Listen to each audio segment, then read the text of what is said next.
Allison Rose, thank you for joining in today, and I really appreciate your time today.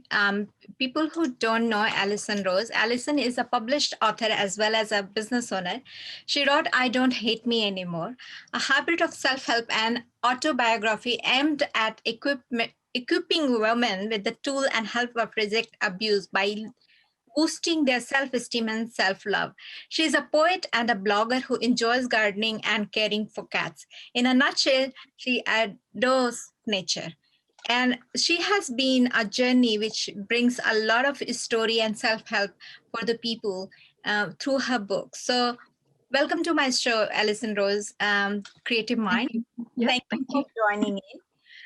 It's been an honor and pleasure to know you for a while, and we have been communicating on your journey and all. For my audience sake, I want to ask you a question: that what inspires you to write this book? What inspired me was that of my own life, and an epiphany that I had in my third marriage, that I hated myself, and I wanted to change my life. I wanted to stop the abuse. So and then it inspired me to, from that life situation, it inspired me to then write the book that will help guide women into restoring their self-love. Yeah. Start out without it, we were conditioned into it. So just to re-establish that. Very interesting.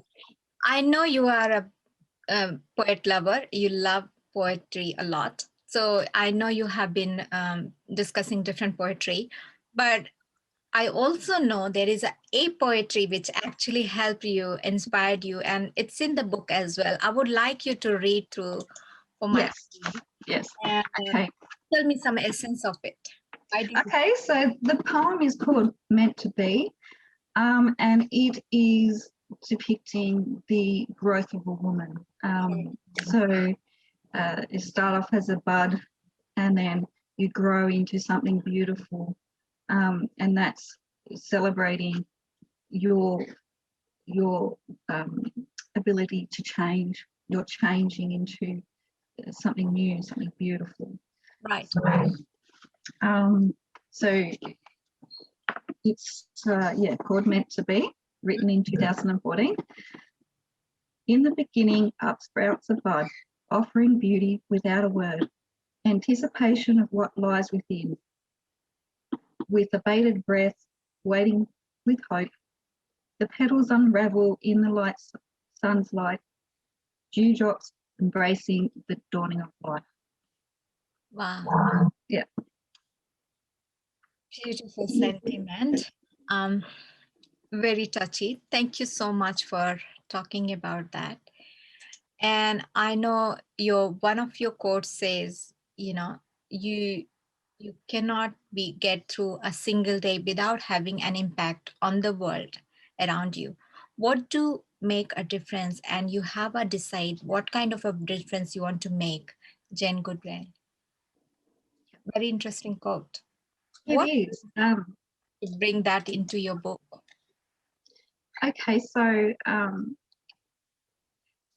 it's to emphasize, I guess, that we have the ability to change. We have the choice to change, and we can decide who that person is. If we want to change, then we can decide to do that. So we can decide to have a positive or a negative impact on ourselves and those around us. Right.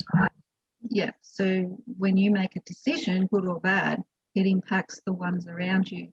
Impacts your children, impacts yourself, and the life you're living. Right. There it goes. Yeah. It's also impacts the people lives around you, the people who care about you. A person is actually destroying and distracting everything, whereas you could have been a better person and better influence to the people who are surrounded you and who really love you. A person is actually disturbing everything, every other element of your life. Yeah. So it's going to impact a lot. So your book subtitle says 12 steps, you never know you need it, right? So Yeah. that 12 steps we are talking about, which I'm sure you have gone through and you want to make it as a self-help book, right? How it is going to impact, I know it's not, there is no one magic pill, but No. how it is going to impact the people in their start of their decision making and journey. Okay, well, some people are going to resonate with what I've gone through because they've gone through similar stuff, and they, have felt the same thing. So even though what we go through is a different situation and our circumstances are different, what we feel in response to that is Right. the same. Like we feel trapped, we hate ourselves, we don't think there's a way out, we think it's our fault, we're going crazy. Those are the things that we share in common as well, as the types of abuse that maybe we've gone through. But at the same time, not everybody's been abused. Some people, have poor body image, and so they hate themselves, and it may influence them having anorexia or bulimia because they have this view of themselves that they don't like their body, they hate their Right. body. Yeah. So it could be anything, that's, for anybody who's ever looked at themselves in the mirror and hated the person looking back, it's for them. It's for them. Yeah. And it's like, it's not like you have to go a particular journey to its get that kind of a mindset. I would say it's a more of a mindset story. And there are a lot of people experiencing different kind of a trauma, knowingly, unknowingly, childhood trauma which they don't remember, unconscious, conscious behavior affect their self-esteem. Bullying or not bullying, later stage you don't remember your childhood bullying or the trauma you have gone through, and it actually costs your self-esteem in a very different ways for the different people. And do you think this book is going to be effective for those kind of a people as well? Absolutely. I believe that no matter what's helped you, influenced you to get to that or caused you to get to the kind of self-hate, hating your life and having thoughts of ending your life, those things, that's, it's going to influence, my book will help inspire those people to want to keep going, to seek help. So they don't have to have had abuse.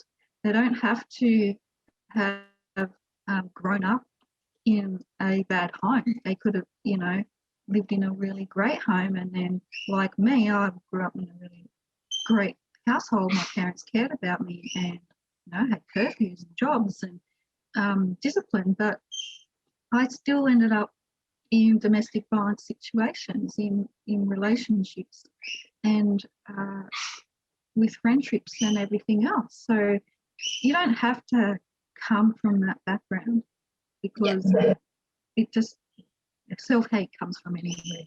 And I'd say the majority of people would hate themselves at some point, and would get a whole lot of out of it in one book. Yeah. But and one of your chapters says down and out. Yes. It's, what's the essence of it? Would you mind telling a bit detail about it? Sure. I down and out is about how did you get to the point where you thought you were worthless, and that you hated yourself. But so, like you said, not everyone's going to be able to go back and pinpoint that time, because, like you said, they were young. May not remember it, but a lot of us do. A lot of us know where it started. So going from there and going through, it compounded there and it got compounded there, and that's why I'm here. Yeah. Right?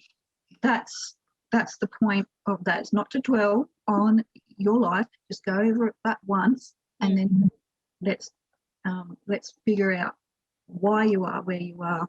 Yeah. And all the whys, so the first few chapters are the hardest. And I won't pretend that it's an easy book to read even. But yeah, I believe we need to start where it started. Find out where it started, if you can. And sometimes if you don't know what exactly you are going through, sometimes you allow things to happen consciously, unconsciously, out of love. You think it is love, but it could be, an other person don't think that way. That's why they are doing what they are doing. It impacts a lot. I mean, not to judge anybody here, but sometimes you allow yourself, some circumstances are unignorable and out of your control, and do seek help. But some circumstances you feel like you allowed it to happen. Yeah. And it's hard because there's really subtle forms of abuse, and not everybody sees emotional abuse. They don't understand it, or they don't recognize verbal abuse even. Emotional and mental abuse. They're the ones that can go under the radar. I'm part of a book group on Facebook, and it's about emotional abuse. And many women go on there asking, is this abuse? Is this emotional abuse? I don't know if this is abuse. And so it's very common out there that women don't know what it is. They know they're unhappy. They don't want to be there. They want their relationship to be better, but they don't realise why they're in that way. They go, oh, he treats me this way and he treats me that way, but they don't realise that it falls under different categories. Most people, when they think of abuse, think physical abuse. right. Things that are obvious in your face type stuff. Yeah. And sometimes you want to get out of that relationship, or sometimes you don't want to, and let it float. And it is a lot of time people don't know why they are actually getting into the depression. And sometimes people think it is depression, but actually the person who is surrounding you are giving you that kind of a mindset to you, in the negativity is actually impacting you a lot in that sense. Yes. They like to play on your that's what you call mental abuse. Is they playing your mind against you, making you feel like you're going crazy, doubting yourself, doubting your memory.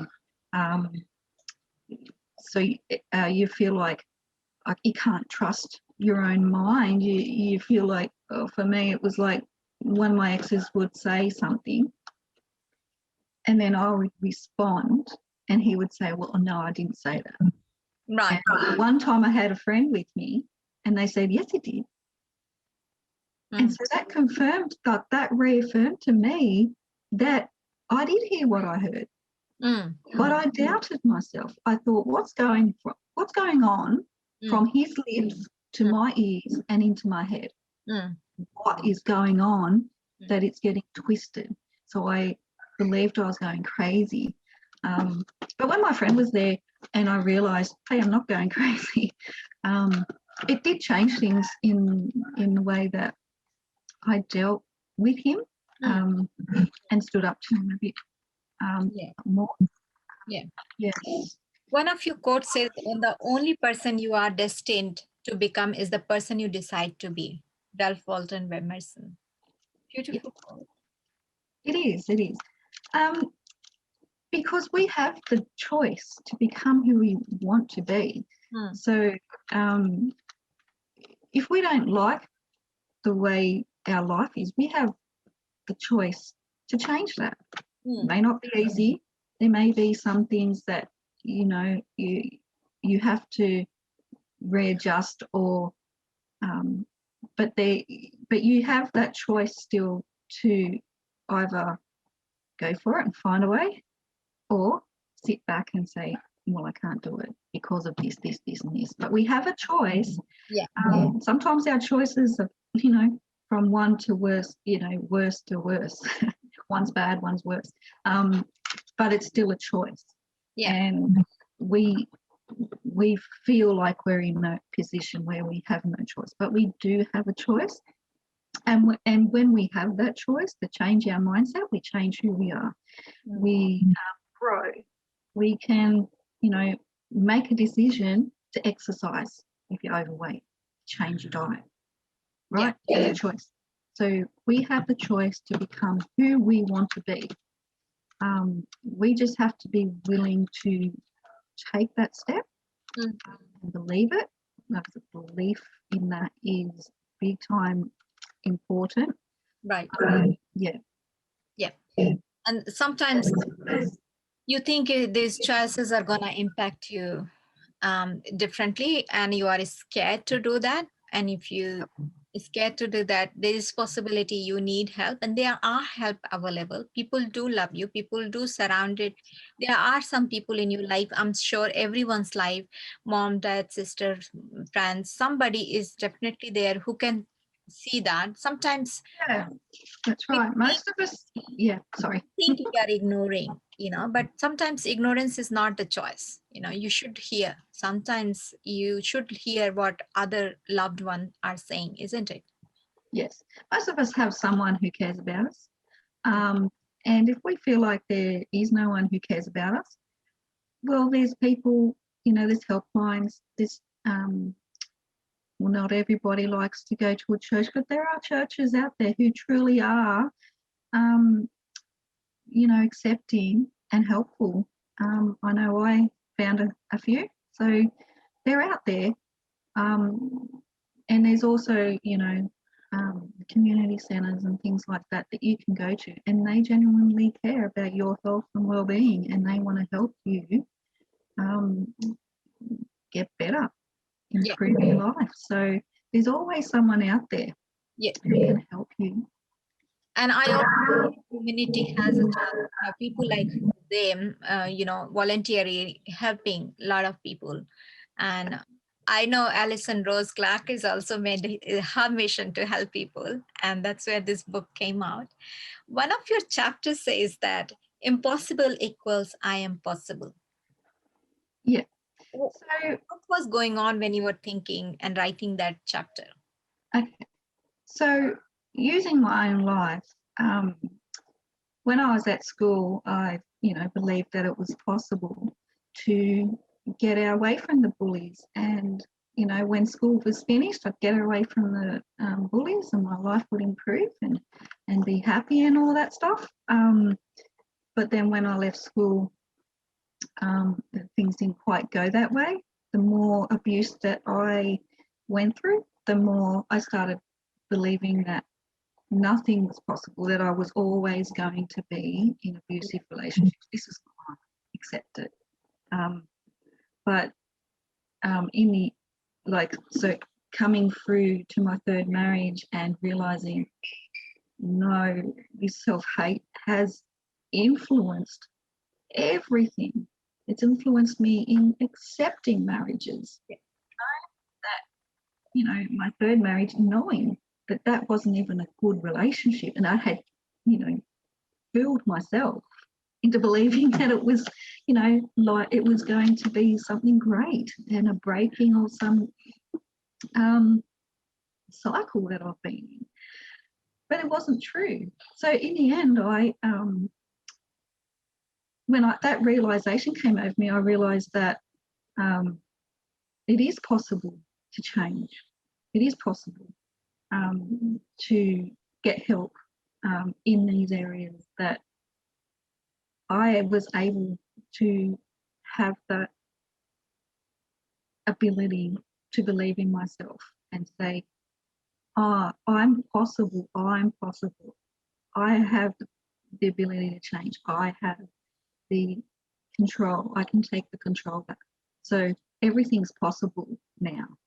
Yeah. Yeah. So what is your message or advice, the given to the woman who suffers from the abuse or abusive relationship? Would you mind giving a bit of advice if people who are going through that suffering right now? Um, First of all, it's not your fault. It's not your fault that you're in that situation. Um, you aren't making him abuse you. He's choosing to do it. So it's not your fault if he chooses to beat you up because you didn't have dinner on the table at 6 o'clock on the dot, you know? Or the kids are making noise, even if it's just laughing in the bedroom. They're making too much noise. It's not your fault that that person, your partner, turns around and gets aggressive. How's that your fault? He makes that decision himself. He has the free will. He could turn around and react differently. He could be calmer. He could be more tactful. He could be gentle and understanding. Or he could go in there and gently tell the kids to keep the volume down. It's not, there's no reason, no need or excuse to get abusive. So it's not your fault. And secondly, you're not going crazy. That what's happening is happening. That you aren't seeing things. Everything's not. They going saying everything's your fault and feel like you're going crazy can sometimes be hand in hand together, because you start believing that you are. But you're not going crazy. You can trust your memory. There's nothing wrong with your mind. You may not even be truly depressed in the sense that it's the relationship, and you might find if you leave, the relationship goes away. Not every case, but it can happen. It does happen. And so you're not crazy. And allow yourself. You are allowed to put yourself first. You don't have to keep putting yourself last. You are allowed to say, I'm my safety and well-being is more important than my partner and what he wants his dinner on the table at 6 p.m. Right. I'm more important than that. My safety and well-being of myself should be priority, because as long as you're saying that person, your partner, he comes first, you're saying that he is more important than your safety and your well-being. Yeah. And that treatment is more important than keeping you. I think. And I always believe that people, my parents used to tell me that a happy mother can keep only happy life of the whole family. So I'm a big believer, if I'm not happy, I can't keep my children happy, my husband happy, or my whole house going in an optimistic and positive way, because I'm unhappy, and I'm creating that negative energy around me and making everybody vulnerable with me. So looking after yourself is equally important as you are looking after others.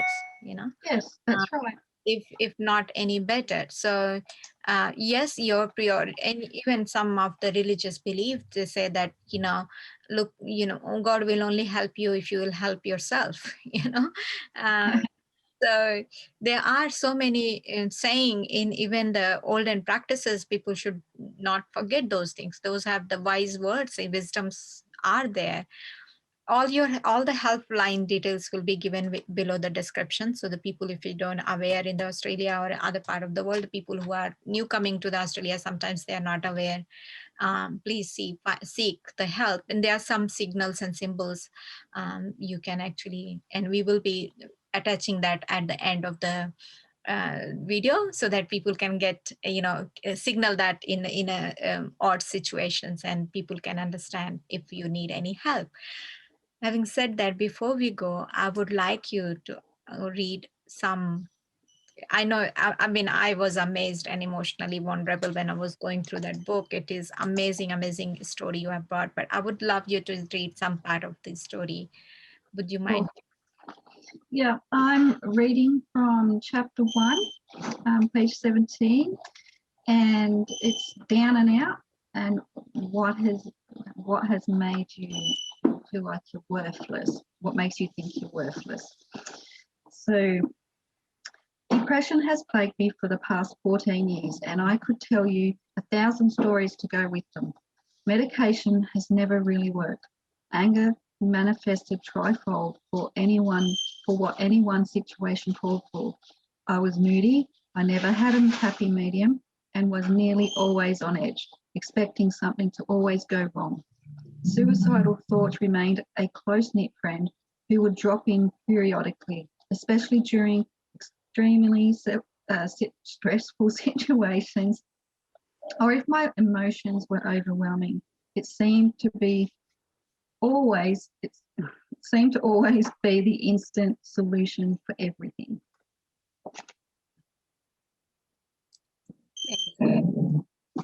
It's sentimental, but I'm sure this is gonna help a lot of people. Thank you so much for bringing this book and bringing your story and the self-help for people vulnerable there. I appreciate your time today. Thank you so much for joining in. I know people can find you, so would you mind showing the book? Sure. I'll just get this up. This is what it's called. Yes. Looks like. You can see. Yes, we can see. Thank you so much. It's very, very good. Yeah. I would say, how can people buy the book? Okay. So currently, it's between publishers. So I'm in the process of trying to find a printing company that is within my budget. However, you can pre-order your book. So as soon as it's ready to be reprinted, you'll get your copy straight away. So my website for that is www.allisonroseclark.com. So that's Allison, Allison, Rose, Rose, Clark, Clark. Thank you. And the details will be given in the future. You are very reachable on LinkedIn. I have noticed that. So thank you so much. And we will be seeing you on the different platform, and people who wants the help, she runs her own group. So please reach out to her and ask your questions to her through her group on Facebook. She's quite active there as well. Thank you so much for joining in today, Allison. Thank you very much for having me. Thank you.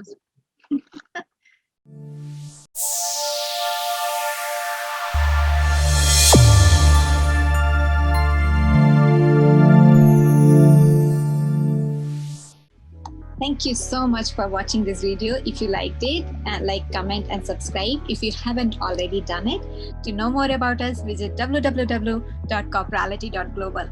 And also you can find more about Priya Mishra is on priya.sydney.